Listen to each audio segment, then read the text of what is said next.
10, federal law prohibits foreign money directly or indirectly in federal, state, or local elections in the U.S. Within the last few months, the U.S. Chamber of Commerce has pumped more than $10 million into a wave of political ads, most of those supporting Republicans. Now, some claim that cash is foreign money filtered through the Chamber of Commerce. And making it even more difficult to trace where the money's coming from is a ruling by the U.S. Supreme Court that protects the sources of the cash. In Tucson tonight, accusations Republicans are buying the election, the same kinds of accusations that dogged the Obama campaign 2 years ago. Danielle Tedesco is here with more.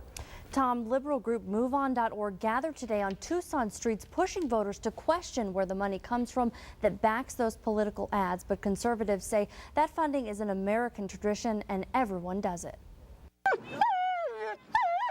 The midterm now dog eat dog. It's the people, not the corporations. MoveOn.org brought protesters to the streets fighting funding from big corporations that they say will buy Congress back for Republicans. Think about who's behind them. Think about what they stand to gain. Organizer Julie Patterson wants voters to be wary of where politicians' devotions lie when funded by organizations like drug and insurance companies. But former Republican Party Chair Mike Helen says the Democrats do it too. They are guilty of what they're accusing us of doing. Helen says Democratic candidates have long been funded by labor unions and private citizens.